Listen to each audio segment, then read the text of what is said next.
it's Rain and welcome back to the channel. If you've been following my social media accounts on Facebook, Instagram or LinkedIn, then you would have known that last year I was nominated by my university, the University of South Australia, for the new Colombo Plan Scholarship Program. Now, this is the most prestigious scholarship program in all of Australia. 37 different universities are eligible to participate, and each university is allowed to nominate up to 15 students. And there is a different eligibility criteria for this year where I think applicants are able to apply up to the age of 32. So I'm still lucky, I'm within the eligibility criteria, but aside from this, you have to be academically excellent. You have to show your leadership and community engagement.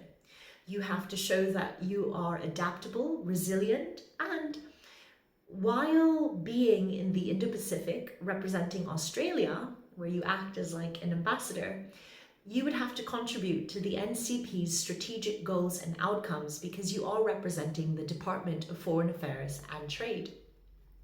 Last year when I was nominated by my university, I made it to that point, but unfortunately I didn't make it to the interview portion with DFAT.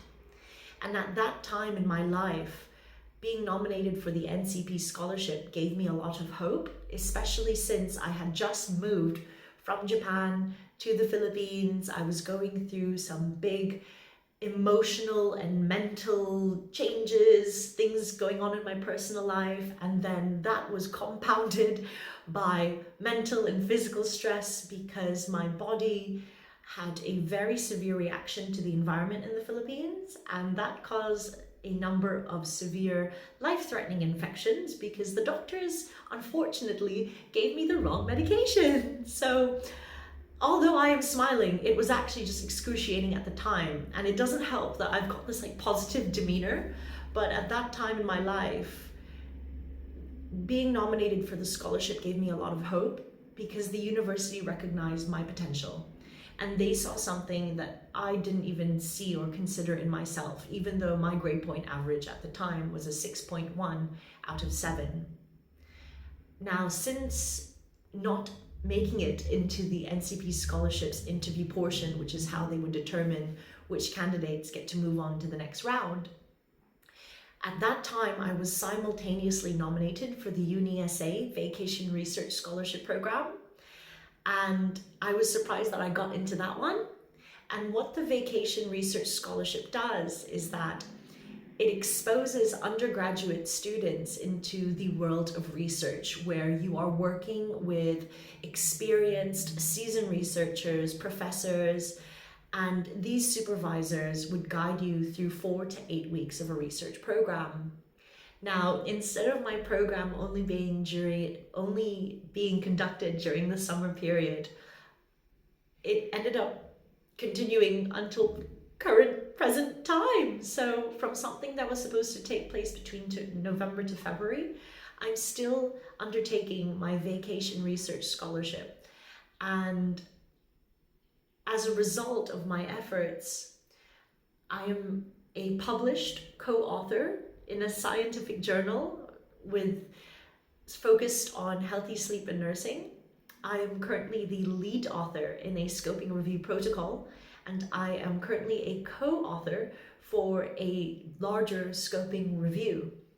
Now, these are all very big strides in my academic career and contributing towards that academic excellence criterion for my NCP application. But beyond that, I have recognized my potential in research, all thanks to my supervisor. So if you're someone that is curious about the field of research, I highly recommend checking out the Vacation Research Scholarship Program at UniSA. Now, after working with my supervisor from about November last year until present, still ongoing, I have been nominated again by UniSA to participate in this year's NCP Scholarship Program. And thanks to all the efforts of what I have done since moving to Adelaide, I really believe that my application is a lot stronger this year. And I'm not going to get my hopes up because last year I was very hopeful, but what I'm trying to get to is that sometimes things don't happen in the time that they do because maybe it's meant to be at a later time.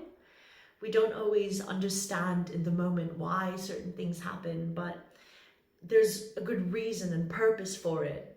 And I think that's where like journaling and writing, self-reflection is actually something everyone should consider doing in their free time, because it helps give a lot of insights into where you were and where you are now and where you would like to go. And creating my application for this year's NCP nomination has made me go into a deep self-reflection of thinking, wow, I can't believe where I was last year to where I am right now, and I'm going through this process again. And I cannot thank the University of South Australia enough for how much they believe in me and in my capabilities by nominating me again. To be nominated 2 years in a row is a big deal in itself, and I'm really grateful for the lecturers, the professors, my supervisors, the Rosemary Bryant Research Centre, and all of my peers that I've made friendships with along the way, despite being an online student. It's really been such an incredible experience, and I'm going to be submitting my application before the deadline next Tuesday. And in the process of my NCP application, my supervisor has asked me to participate again in this year's Vacation Research Scholarship Program, and the scientific journal JBI Evidence Synthesis that I submitted my scoping review protocol to has gotten back to me with a decision, and that 1 month turnover is quite a quick time for receiving peer review feedback on writing. So there's a lot that's been happening for me in my life this month, and with all of that in mind, as a student, it's very important to balance your time wisely. So find recreational activities where you can unwind, like joining university peer clubs or sports. I'm in the UniSA Rock Climbing Club and the UniSA Women in STEM Club. And then sometimes I will sing in my free time. But most importantly, nourish your body and mind well by eating good whole foods, lots of nutrients to power you properly, and drink lots of water, because our health and well-being, we should take care of it. And as someone who researches in the field of sleep, do not underestimate its value and how the human growth hormone gets activated in your sleep and how that contributes to your overall health and well-being. So this video is really just a recap of connecting where I was last year, where I am now, and maybe where I am going next.